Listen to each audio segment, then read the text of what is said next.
Sure, it's just another vlog about just another book by just another girl living in a post-colonial world where we try not to die trying. Have some coffee, take a seat, and let's read. Hi everyone, and welcome back to Weena Wonders. And today we have a book haul. I feel like it's been a hot minute since I've hauled any books. Number one, because I'm too scared to go to the bookstore, if I'm being honest. And number two, I don't have a lot of shelf space. The very messy shelves behind me, that's pretty much all of the shelf space that I have in this apartment. So yeah. I'm just trying not to buy a lot of books, but that said, I have a very special number of books here for you guys today because number one, the books that I ordered from Book Depository last April finally arrived. So guys, if you guys ordered, may pag-asa. Wag po tayong give up. Dadating din yung mga libro. And I'm sure maraming magtatanong, yes, dito po talaga siya sa bahay, hinatid mismo. Not sa post office. Pero nagbayad ako ng 112 pesos for the delivery and it was just one package. So I think 3 or 4 books to pero nasa isang parang cardboard thingy lang siya. So yeah, you guys don't have to worry about that too much if you ordered a lot as long as it's just one package, 112 pesos lang. So, so there. That's one batch of books that I will be hauling. And the second batch would be some pre-loved books from my friend Abby. Abby is a friend of mine from college and we were both like on that artsy girl shit for a really long time. And I dare say we still are. I'm super proud of her. She's one of the people who photographed Colorette's new campaign, like with the sexy hair dye. So I'm super duper proud of her. And a couple of months ago, she was unhauling some of her books. So number one, I knew that her taste would be on point. And number two, I also kind of wanted to take some books off of her hands and, you know, like help a sister out. So first I have 2 books by J.D. Salinger, and when I was in college I feel like I was a huge Salinger head, and I owe this all to my friend Francine, who was also like my editor in Malate, which was a literary folio that I was part of in college. Franny really opened my eyes up to just the beauty of J.D. Salinger's short stories.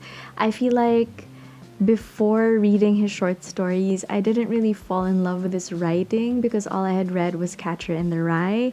And a lot of people like Catcher in the Rye. I liked it all right. Like, I didn't love it, but I didn't hate it either. So I just felt like, you know, that was a cool experience. But I didn't really feel a lot of drive, like, to read from J.D. Salinger again until Franny let me read Banana Fish. I forgot like the full name of that story, like A Good Day for Banana Fish or something. Yeah, and I was just like, holy shit, like this stuff is really, really, really good. So yes, I got Franny and Zoe. Speaking of Franny, I got Franny and Zoe by J.D. Salinger. These are short stories that are all interconnected and they revolve around the Glass family. So I think in A Good Day for Banana Fish, the protagonist in that was Seymour Glass, and these are just more stories kind of in that same universe. Next is a book from J.D. Salinger that I have already read. This is Race High, the Roof Beam Carpenters, and Seymour, an introduction. So more books about the Glass family. I read this back in college and it's really, really good. I feel like a good measure of whether or not you like J.D. Salinger's writing is if you like the movie The Royal Tenenbaums. I know that like that was like sort of loosely inspired by the Glass family, but yeah, if you enjoyed that, you will definitely enjoy this. Recently, I watched the movie My Salinger Year because my other friend Trish recommended it. She was like, yeah, you're gonna love this. And, you know, I loved parts of it, but I just felt so Torn. For those of you guys who may not know what this movie is about, it's about this girl who is a poet. Of course, she's a poet. A girl who is a poet, and she goes to work for this publishing house, and this publishing house handles J.D. Salinger's work, basically. And a big part of her job is kind of babysitting the J.D. Salinger account. And if I'm not mistaken, this was based on like a true story, I think, or at least that was the vibe that it gave off. And it was an interesting story. It was an interesting story, but I feel like the reason maybe why I had such a hard time sort of connecting with it is just knowing what I do about J.D. Salinger, where he wasn't like the best guy, you know? He was kind of crazy, and a lot of people, like women, actually said that he was like a pretty violent and kind of crazy, irrational person. So I feel like I was kind of fine with thinking about like the literature and the way that it had influenced this woman's life, but thinking of Salinger as a person and kind of idealizing and romanticizing him that way, that was the part that I was not so comfortable with. But anyway, this video is not about J.D. Salinger. This video is a book haul, I promise. Up next is Very Recent History by Quarsicha. I hope I did not butcher that. And basically, this is nonfiction, and it talks about, I think, her time in New York. Yeah, in the year 2009. It sounds so mundane. I'm sure I'm not doing it justice, but I actually really like nonfiction that kind of dwells on things that are more rooted in the everyday. And also, 2009 was kind of a special year for me. That was the year that I experienced pain and heartache for the first time, like in a very real, actual, tangible way. So yeah, I'm interested to see what else happened to people in 2009. Let me know what happened to you in 2009, by the way. Were you also victimized by 2009? Is 2009 our version of Regina George? The next book is Man Tiger by Eka Kurniawan, and I'm very excited to read this because I heard beautiful things about her other book, which I also have but haven't read yet, which is Beauty is a Wound, and so many people are saying like really good things about that. My friend Kervin, who is currently taking his PhD in Hong Kong, was reading that last year. So yeah, very interested, very excited to get to that.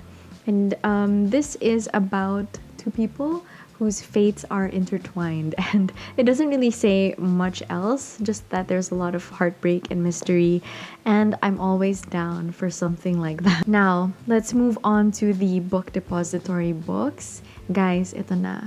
Malalaman ko na kung worth it pa talaga yung inantay ko ng around 6 months before I was able to get it. So this is Ways of Seeing by John Berger. This is actually the book interpretation of a movie or like a documentary that talks about art and, you guessed it, ways of seeing or ways of looking at things.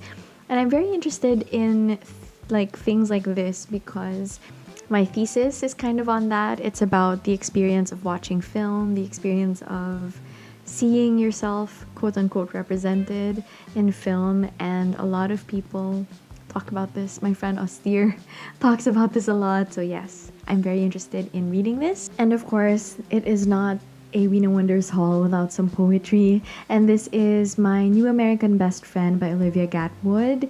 I really loved Olivia Gatwood's collection, Life of the Party.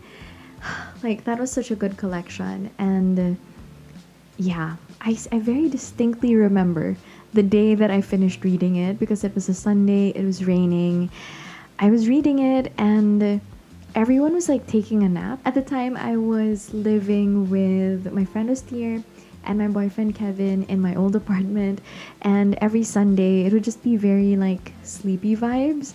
So I remember it was raining, they were taking naps, and I was like sitting in the kitchen and reading that book. And after that, I remember eating watermelon and feeling sad. Anyway, it was an experience. It's one of those things where nothing's really happening, but there's a very distinct kind of flavor and ambiance that her words really give you, and it just sucks you into the world of the book.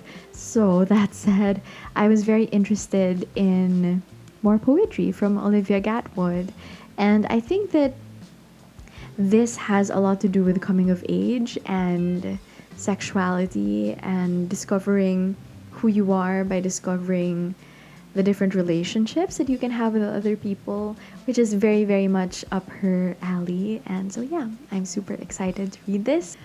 Okay, this book, I bought this for my thesis, and now I just feel like, is it too late?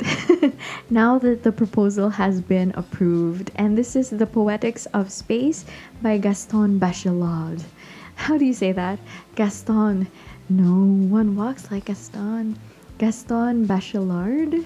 Anyway, so Parang Gaston wrote this book called The Poetics of Space, and I don't think I've ever talked about this on here, but my undergraduate thesis was on attractiveness and personal space. So space and language and what space can do to affect language and affect our relationship with the world is always something that I've been interested in. And in particular, with my thesis, I'm also interested in the spaces, like physically, that poetry can occupy, just because it's interesting. And also, since my work has a lot to do with film, I'm also interested in that, like how light takes up space, how images take up space. So yes, I'm hoping that that will be a very enlightening text for me, and that I can hopefully incorporate it into my final thesis project without changing things up too much. And last but not the least, the true star of this show is Beautiful World, Where Are You by Sally Rooney.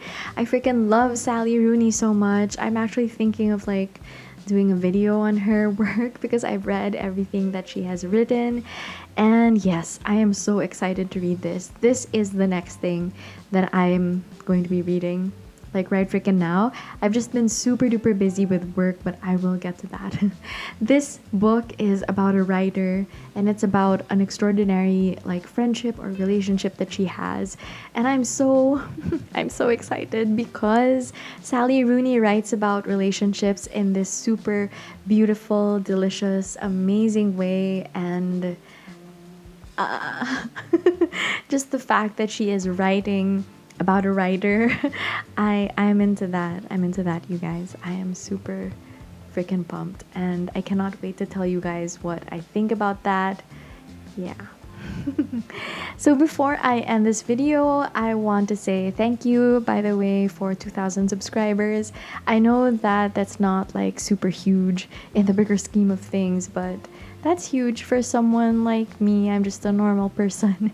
I'm a normal grad student doing normal people things. So yeah, thank you guys. And I will be having a live stream here on YouTube. This will be this coming Saturday. So that's 9 p.m. Philippine time. I will be drinking some beers with you guys, having a Q&A, and also doing some free tarot readings. And I will be doing a book giveaway. So to know the full details of the book giveaway, which I will be uploading probably tomorrow evening or Friday morning, just follow me on Instagram. That's at Weena_wonders. And yeah, I hope you guys join me for the live stream. The questions that I got are super funny, and I will also be allowing, of course, people to ask questions on the day itself during the live stream. And yeah, see you guys then. Thanks again for watching. Don't forget to like this video if you liked it, and subscribe if you haven't already, and I'll see you guys next time.